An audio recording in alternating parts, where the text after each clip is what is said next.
Hello everyone and welcome to Documented Journey. My name is Bree and today we are going to be finishing up my Create December 2023 junk journal.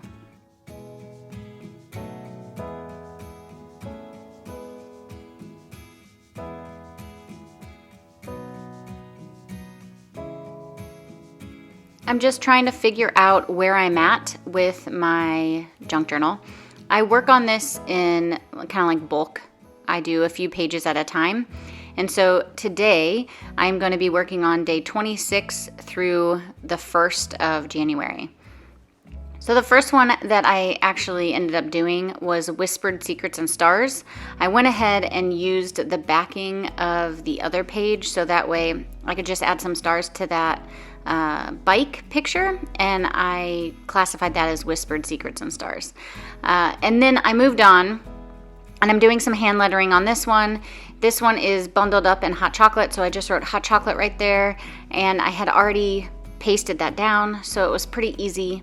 Right here, I'm just writing Whispered Secrets and Stars over and over and over, and now I'm trying to blot it off. But anyway, I had moved those two prompts before, so instead of having 26 and 27 being Peace and Joy and Winter and Creatures, I had them be Whispered Secrets and Stars, bundled up in hot chocolate, and then I'm going back and I'm going to be adding the Peace and Joy and Winter Creatures after that.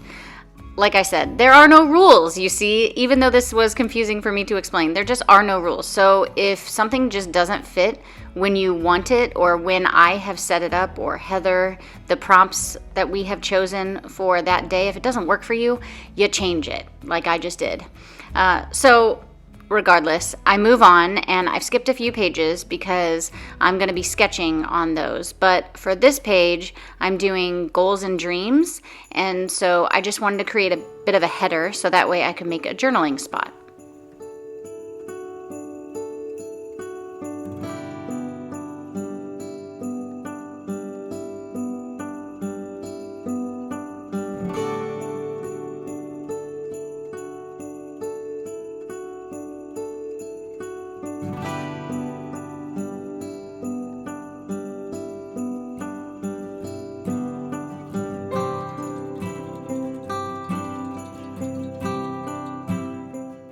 The cool thing about working on a loose junk journal is you can work on it loosely. It's easier to work on, so you can maneuver the pages in any way you need to, so that way it feels comfortable for you. I will say that it does get confusing as far as the number of pages. You could easily just number the pages, and that would be really easy. Or you could do what I do, and I kind of lay them out vertically and horizontally on each other, so that way I kind of know what order they go in. Also, you can figure it out if you want to take the time and go through all the prompts and make sure that the prompts are where they need to be. Regardless, I love working on it loose and binding it at the end. I think it's the easiest way for me to do this, especially when I'm adding pages as I go. It's just been my favorite way to create this junk journal with Create December. Now moving forward, I am inking in an illustration. This is going to be the illustration that I did for prompt 26 and 27 that I moved to actually be 28 and 29. Regardless, it's Peace and Joy and Winter Creatures. I went ahead and drew a tree kind of similar to my previous tree during, I don't know what prompt it was, but at the beginning I did a prompt with a tree. And so this, it has a similar vibe. And in the roots, you can read the roots say Peace, Joy. I think that's so cool. But I did do a winter creature, and I claimed it as like a winter animal, and that is a bear. And then I am just going to sketch this in. What I'm using right now is not a ballpoint pen, it is a fountain pen. It is the Carbon Black Desk Pen. If you get a Pilot or any Japanese fountain pen, the extra fine is actually extra fine. It is really, really nice. I love this pen. I have used this pen Since I have been into fountain pens, I'm pretty sure this is my first one. I have not given it up. I absolutely love it, and I am going to be inking everything up. I just wanted an extra black solid line. Sometimes I do this, sometimes I don't. I just figured since it was a scene, maybe I needed some of that extra oomph. I don't know if I needed it, but I do go back into it, as you see, with my ballpoint pen.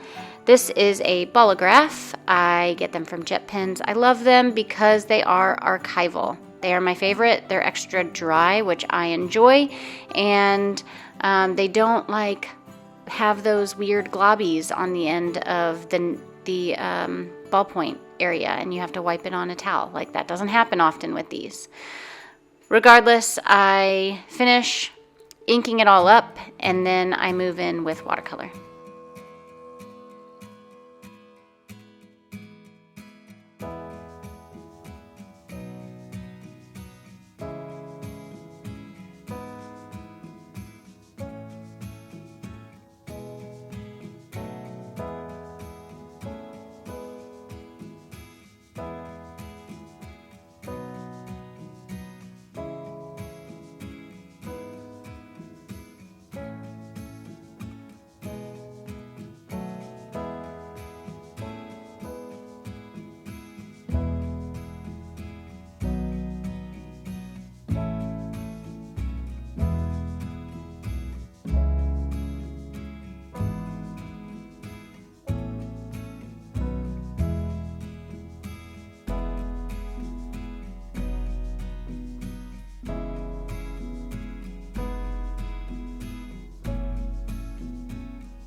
With the watercolor, I always start really light. I figure I can always add more, but I can't take anything away. So that is my, I don't know, just tip of the day, I guess. Always start light. You can always get darker.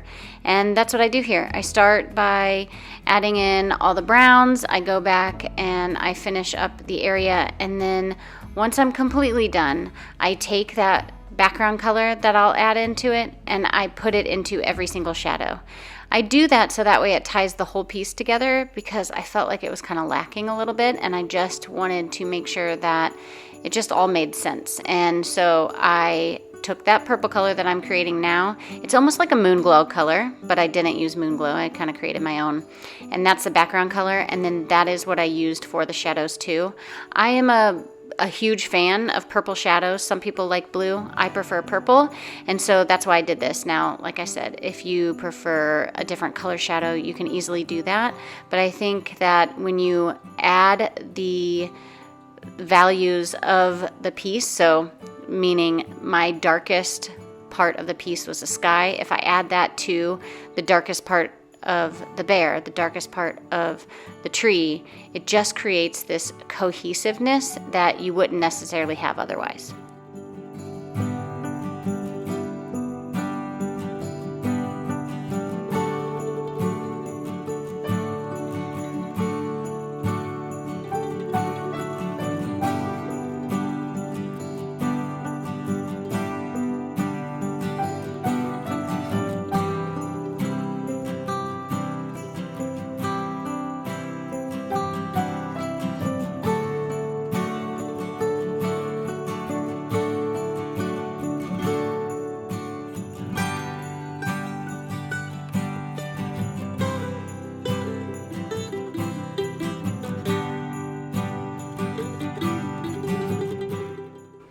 All right, so I finished this up, I set it aside to dry, and then now I'm ready to bind my book all together.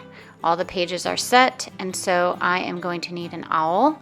And I'm also using a wax thread. I actually wax my own thread. I have a little piece of wax and I use embroidery floss, and I go ahead and wax some of my thread to bind.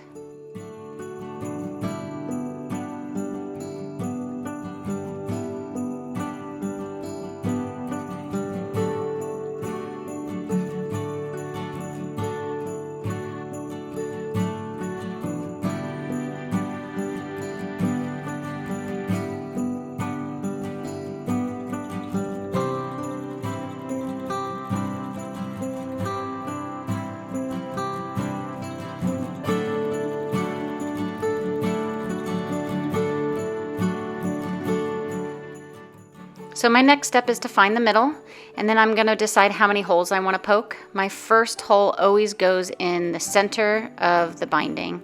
So I make sure all the pages are, even and as straight as can be. And then I poke my first hole right in the middle. Then I choose, again, how many holes I want above and below that, and I poke. I poked 2, and so I just kind of guessed. I'm not a measure type of person when it comes to this. So they're about 1 inch apart, and then I start from the middle going down about 1 inch, and then I poke 2 holes on the bottom portion of the insert as well. Once I've poked all my holes with my owl, I get my needle and my wax thread, and I'm going to start binding. I like to start in the middle of the insert. I don't start on the outside. I start in the middle and I thread that through, and I leave about a 2-inch tail.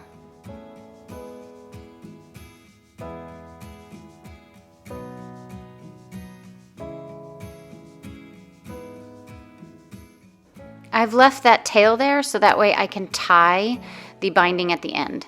Sometimes I have a hard time poking from the back into the center because I actually used my owl to go through the front.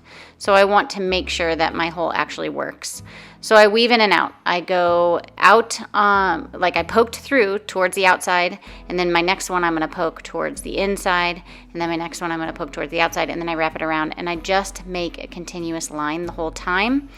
And what'll happen is you'll end up right back where you started. So now I'm in the middle, but now I have to do the bottom section.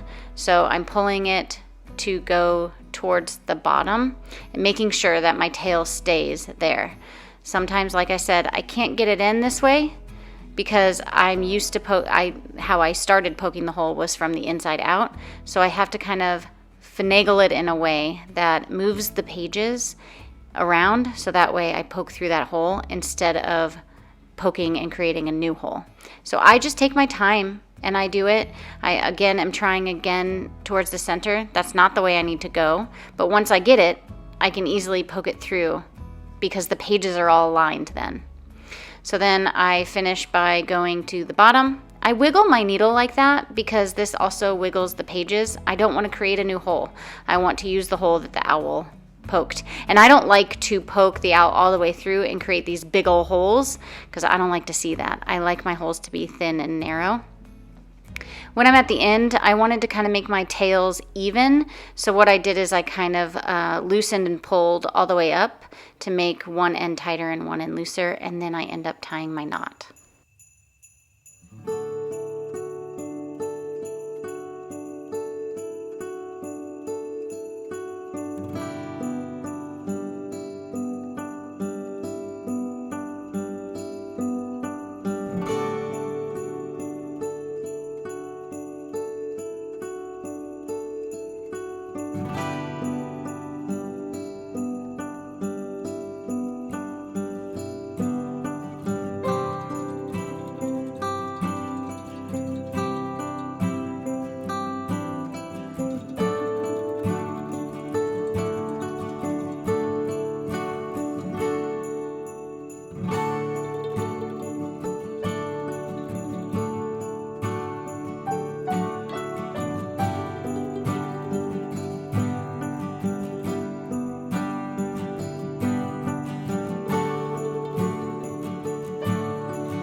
Once my knot's tied, I snip the extra bits. I keep I don't know, about 1/2 of an inch just in case. I kind of like smoosh it down, and because it's waxed, it stays.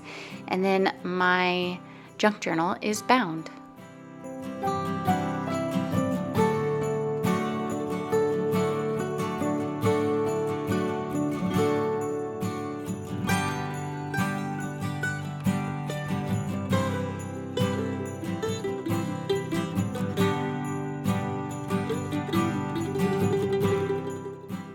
I am so excited to finish this thing. I didn't finish last year, so finishing this one just makes me so happy. I loved every moment of it. I thought the prompts were right on point. Even if I had to move some around a little bit, I loved every single one of them.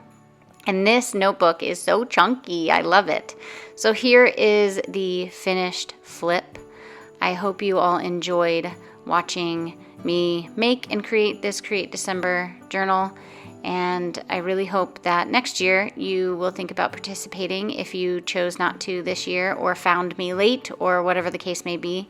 I do think that it's one of those challenges that anyone can participate in that I will be continuing to do as long as I can.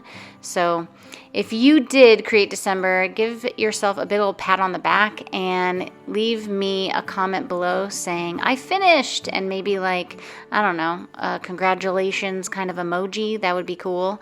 Whichever one you think means congratulations. And yeah, I enjoyed all of this. I enjoyed all the participation over on Instagram. I love Heather and being able to have her as my little journaling partner. And yeah, I think that is all. So have fun finishing the rest of the flip, and until next time, I'll see ya.